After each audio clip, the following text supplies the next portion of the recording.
I'm Jeremiah McKinnon, and this is NEC News Today. Here now are the top cannabis news stories from around New England for February 3rd, 2023. New Hampshire lawmakers are considering making big changes to the cannabis legalization proposals before them in this legislative session. Discussions coming out of the House Commerce and Consumer Affairs Committee this week have revealed that lawmakers are considering merging the two competing legalization bills. Chairman John Hunt introduced a lengthy amendment that would combine many of the aspects. Changes would include no longer allowing home cultivation. The amendment would still allow cannabis businesses to be privately owned, but would put the Liquor Commission in control of regulating the industry instead of a Cannabis Commission. A vote is expected to be taken on whether or not to adopt the amendment at an upcoming meeting. Advocates are critical of the amendment, saying it's not a thoughtful approach and does not take into consideration the lessons learned from states that have already legalized cannabis without major societal issues. A United States bankruptcy judge for the District of Massachusetts issued a ruling on January 17th denying a man's petition for Chapter 13 bankruptcy because he was an employee at a cannabis dispensary who willfully and repeatedly violated federal law. Chief Judge Elizabeth Katz explained in her decision that the individual planned on using his wages from the marijuana dispensary to fund the Chapter 13 plan of reorganization. The man, who does not have an ownership stake in the dispensary, is still engaged in the conspiracy to violate federal law that prohibits the distribution, sale, or possession of marijuana, according to Judge Katz. The court must abide by what federal law says, and in this instance, Judge Katz ordered that this man's case be dismissed. This week, I needed a couple of small pre-rolls for my travels, so I grabbed the Edie Parker 2-pack of the Happiest Hour cannabis strain. Packaged in a small, cute box with stripes, this product delivers on having visual appeal, and the 2 half-gram pre-rolls were exactly what I needed to medicate on the go. For the full review, including photos, please visit necnewstoday.com. This episode of NEC News Today is brought to you by CBD Please, the first CBD store east of the Mississippi, and your local resource for reasonably priced, lab-tested cannabis extracts.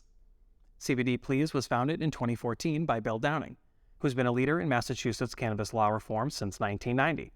CBD Please offers everything from premium quality organic hemp buds to extracts, tinctures, and many other cannabinoids. Visit cbdplease.com for more information. In Rhode Island, Governor Dan McKee is now saying that background checks are required before he can officially appoint members to the Cannabis Control Commission. After announcing publicly that members of Rhode Island's Cannabis Control Commission would be chosen by the end of January, the governor's office has now confirmed that more time is needed before that can happen. According to a tweet from 12 News WPRI reporter Steph Machado, a spokesperson for the governor went on the record to explain that the Rhode Island Cannabis Act requires full background checks on the list of candidates. The background checks are described as extensive, which could delay the appointments by a number of weeks. The governor will choose 3 individuals to run the Rhode Island Cannabis Control Commission after the background checks are complete. The commission will be responsible for regulating the new adult-use cannabis industry, as well as expanding the industry from a handful of stores currently to a maximum of 33 recreational dispensary licenses. LEVIA is debuting their latest seasonal flavor of their cannabis-infused seltzer, and this time it's Raspberry Cheesecake. With Valentine's Day just around the corner, the folks at LEVIA have put out a new Raspberry Cheesecake flavored infused seltzer for the special occasion.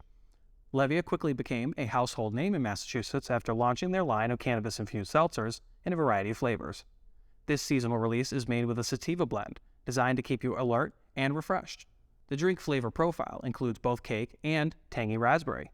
The can is styled by Massachusetts illustrator Dean McKeever with psychedelic colors and trippy drawings. LEVIA is also asking cannabis consumers to vote for the next 420 flavor. The choices are Mango Jalapeno, Goji Oji, Pineapple Express, and Mai Tai.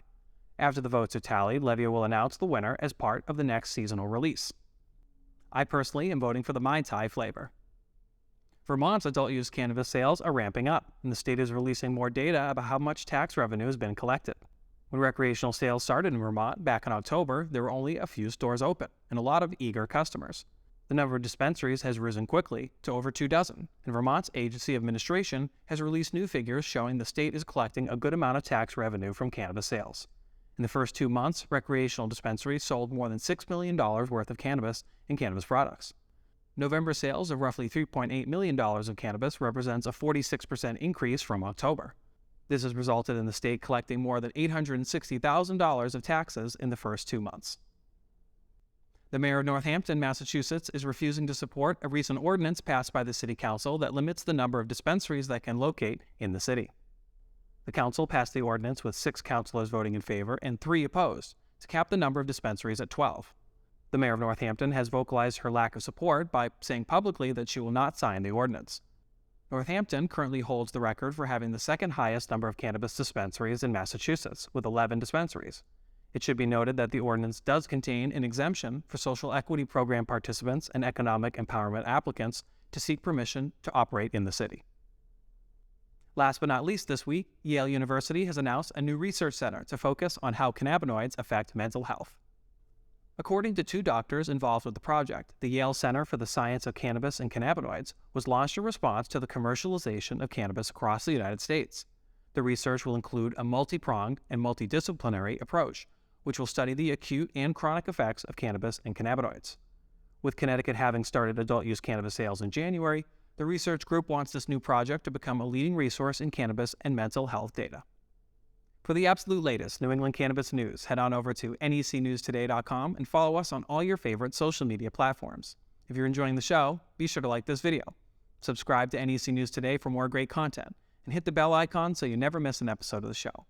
For New England Cannabis News Today, this is Jeremiah McKinnon, reminding you to always use cannabis responsibly and to enjoy your cannabis-filled adventures throughout New England.